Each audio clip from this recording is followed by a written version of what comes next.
drunken fighting? What are the effects of drunkenness on fighting? And is there any merit to the martial arts style of drunken boxing? No doubt many of the world's impromptu fights have been the result of alcohol, but very few people would actually choose to drink intentionally before getting into a fight. Look at that. Full of iron, that is. It takes a while, that does, you know, to settle. Drinking negatively affects our balance, coordination, eyesight, situational awareness, and long-term endurance, despite what might be shown on TV. Lucky that he wasn't aiming at you.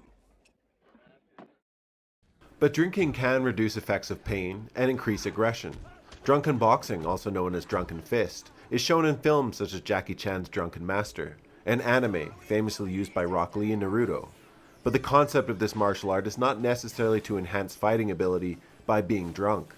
The martial arts style is more a superficial mimicking of the movements of a drunk person.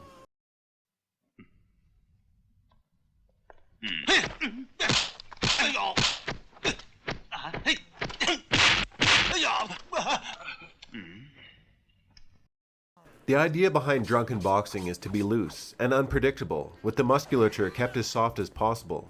It's also a style with virtually no limitations, which can include wrestling, hidden and improvised weapons, and odd strikes and grabs. It relies heavily on relentlessness and the ability to absorb or deflect blows.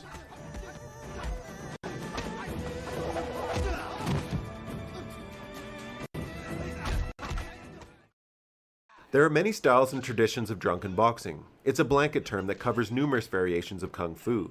It has been strongly associated with Shaolin monks, who throughout history either have been granted special permission to drink or ignored their traditional abstinence, integrating drunkenness into some training. In Taoism, the Taoist legendary 8 immortals make up archetypes of sub-styles of drunken kung fu that form a complete fighting art including weapons.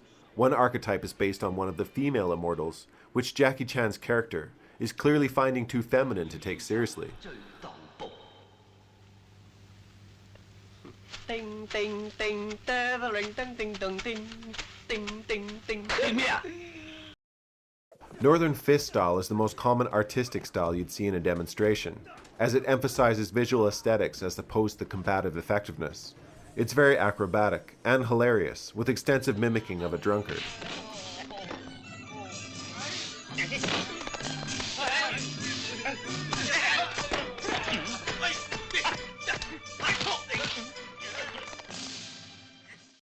Practically speaking, you'll never see drunken boxing in a mixed martial arts tournament, but any system of martial arts that teaches someone a level of comfort in striking or taking strikes has value.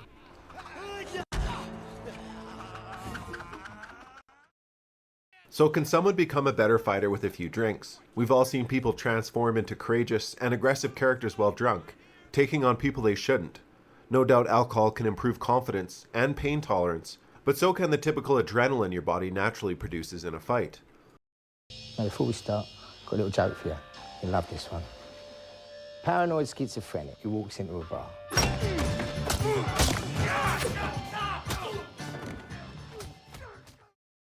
Interestingly, statistics indicate that drunk drivers are less likely to be killed from a car crash, as their muscles are more loose, in particular their necks, so they suffer less head trauma. So you could consider that drunkenness might make you less susceptible to injury if being knocked around in a bar brawl. But ultimately, alcohol is a depressant for the central nervous system, which controls functions like breathing and heart rate.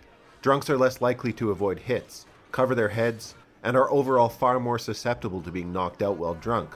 Being knocked out while drunk is also very dangerous, as the real risk of choking on vomit is higher than people might think. And if that's not enough to dissuade someone, just remember you might think you look tough in the moment, but those videos that pop up the next day are less likely to look like this, and more likely to look like this. This can't get any worse. Alright, I'm Johnny. Thanks for watching this video on drunk fighting. If you have a funny story to tell on the subject, feel free to leave it in the comment section, and we'll see you next time. Oh, I'm sorry. I thought I was in America. I'm sorry.